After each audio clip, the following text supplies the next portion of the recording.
Welcome in, everybody, to another episode of 410 Sports Talk. I'm Glenn Martin, here with my co-host James Haskell. In this episode, we're going to announce another a re-signing. Exciting time. But before we get into it, give us a subscribe and a like. Keep you up to date on all the Ravens news. But, Jimmy, let the people know what's going on. That's right. You know, sometimes you got to give the people what they want. And the Ravens are re-signing Tyus Bowser.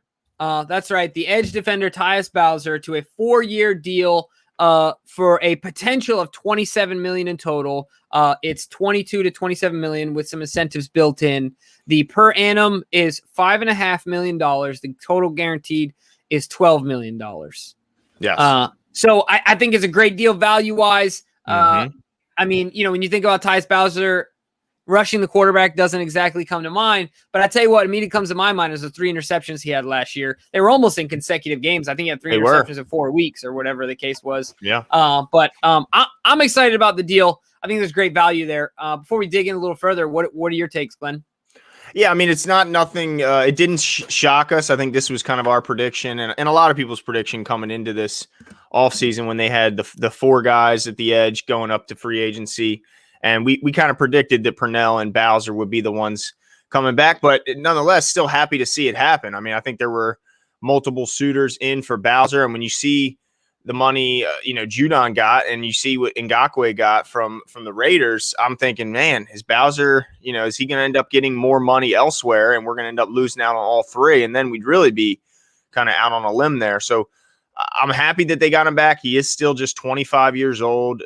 And while he may not bring the gaudy sack numbers like, you're hoping for from an edge guy, the Ravens ask a lot more for their edge guys than just going to get the quarterback. They dropped their outside linebackers the second most in the league behind just the New England Patriots, which makes a lot of sense why they went and got Matt Judon, who's dropped, I think, 20-something% of his total snaps in the league have been in coverage.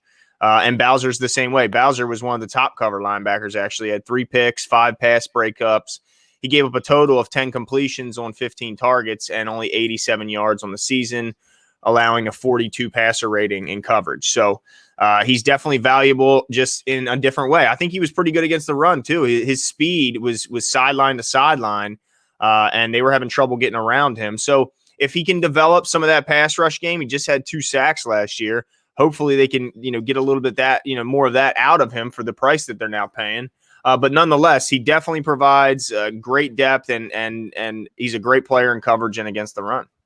Yeah, absolutely. I'm with you there. I think, like you said, the versatility is important for our defense, the overall knowledge, based on the fact that, him and Purnell McPhee are now the vets. Of course, today also reportedly we lost Jihad Ward.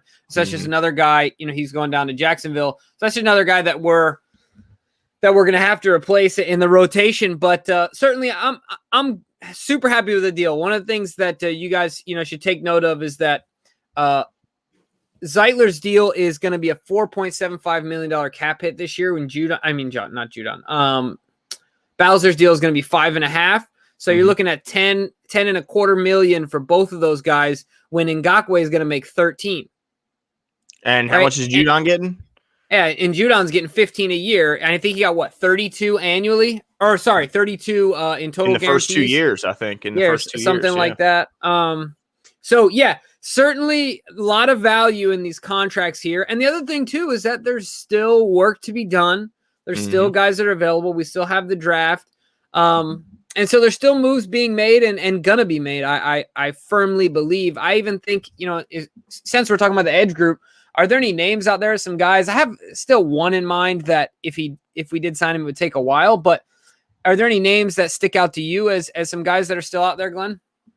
Yeah, I mean, the guy we talked about most recently was, of course, Carlos Dunlap, formerly of the Bengals, and then most recently the Seahawks. I think we mentioned that he definitely would provide a nice pass rush and he would be good against the run, but still a little questionable on how he would perform dropping into coverage. But nonetheless, if you can do one thing really well, they'll find a way to get you on the field. And of course, we have other linebackers that could fill in the gaps in his game. But Jadeveon Clowney is another name that is, come high risk, high reward. I mean, if he's healthy, I think you at the very least get a dominant game changer in the run game. And, you get some pretty darn good pass rush to come along with it. But So I would say those two are the first two names that jump out to me. But well, yeah, I'm surprised you didn't mention your guy that you've been on, Hassan Reddick. Hassan, If I'm not mistaken, he's still out there. Yeah, I'm glad you brought him up because his name slipped my mind in the moment. Even though, as people pointed out in the comment section, I have brought him up quite a lot this offseason because he just makes a lot of sense. I think, he was maybe a flash in the pan in the sense that this year was definitely the best year he's had by far. But with his athleticism, I know he's undersized. He's only like 235. He's like Gus's size. He's 6'1", 235, which I think is Gus's size. But he's so athletic, so fast. He would be. I got to imagine he would fit right in coverage, and we know he can rush the passer now. So as long as they can kind of hide him in the run game, or because I don't know at that size if he'll ever really be able to stand up against a tackle or even some of the better blocking tight ends out there. He's going to struggle because he's outweighed by 30 or more pounds in that matchup, but he would definitely be a boost in the pass rush, and I'm sure he would be good in coverage, just judging by his speed and athleticism. And one thing to note, Eric DeCosta talked about. I don't know if we want to break this news on air. Well, we're not on air; we're live. But the Ravens just re-signed Derek Wolfe. Nice. Yeah, they just re-signed Derek Wolfe to $12 million deal. So we'll talk about that here in a second, which is great. 3 years too, baby. This is not 1 year rental no more. Nope. Oh, that got me so hyped. Which is awesome. But the one thing I want to say about Hassan Reddick, Eric talked about how the quarterbacks are getting the ball out of their hands so much quicker now. And if you're going to need a guy to keep up with the pace with that. And I think that's what they try to do with Ngakoue. But it just didn't happen to work out. I just want for anyone out there that's skeptical of Hassan Reddick, I was relatively skeptical myself. In one game this past year, he had 5 tackles and 3 forced fumbles in one game. You mean 5 sacks? No, he had 5 tackles for 3 forced fumbles. I know he had a 5-sack game also against the Giants. Yeah, it might have been a 5. It just says 5 tackles for 3 forced fumbles, and look, either way, even if they are just tackles, that's a heck of a lot of production. So I think there's a lot there. I think the Ravens are definitely going to kick the tires there. So yeah, Clowney, and they need help. I mean, look, and Melvin Ingram's still out there. Melvin Ingram, and a guy I want you to talk a little bit more about that you put me down on that I was against until I literally looked into it, and that's Justin Houston. Yeah, and you know what's funny? Mr. Lockenfora must watch the show. Oh, yeah? Because I saw him tweeting about it this morning, how all of a sudden he got this strike of lightning inspiration that Justin Houston would be a good fit for the Baltimore Ravens with his veteran leadership. Did he really? Yeah, he did. So, Jason, appreciate you. Watching the show. Make sure to subscribe, my man. All right. But no, for sure. I think Justin Houston on a down year had 8.5 sacks last year on a down year? 8 sacks. And then just last year, I think he had 11 or 12. 12 sacks. Yeah, 12 sacks.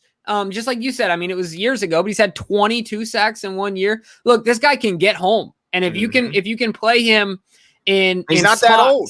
Yeah, no, he's 32. Yeah, I think so. 32 years old. You play him in spots. Think about it. Suggsy was 36, 37? Yeah, when he left. Yeah. Come on. Yeah, Justin Houston. And Suggs also played in a time where we were asking our guys to stay out there for a lot of snaps. It's not like the new Wink Martindale system. Where you're rotating them in and out. Yeah. So certainly would be interesting. And if the Ravens don't go after Hassan Reddick, keep your eyes on Justin Houston for sure. Yeah, and I think that here's the reason why. And it's also, I guess it's a reason why I think they need help, and a reason why if they end up without getting a big splash, that I think they'll be okay. And that's, since 2018, the Ravens rank dead last in the league with just 45 sacks on a 4-man rush. Dead last. But on the flip side, they're first in the league with 73 sacks off of a blitz. So it just tells me that, it would be nice to have a 4-man pass rush that could get home occasionally, which it hasn't been that way in Baltimore. But it also tells me even without a premier pass rusher, that we can still be top 10 in the league in sacks and still be top 10 in the league in quarterback hits and influence the passer. And a lot of that's because they're such a talented back end. But at least I know that, say they don't get one of these big guys, the Clowney or Reddick or any of these guys, I still think that with Wink and the guys that we still have, he can at least manufacture pressure through a blitz. So while I'd like to see him get a little bit better, I at least know that they can do it without that big name rusher. Yeah, no, for sure. My only rebut to that would be when we play, you saw in Super Bowl, they were able to get home with 4 And it really made a difference against, Mahomes and No those doubt. other guys, certainly. But yeah, like you said, I totally agree with you. It is at least comforting to know that we can get home, even if it's in unique, exotic ways, and we can get it done. So let us know what your guys' thoughts are on Tyus Bowser. And make sure to hit the subscribe button, like Glenn said, turn notifications off because things are popping off. We're getting ready to do another video on Derek Wolfe. So go ahead over there as well. And we'll talk to you guys soon. See you.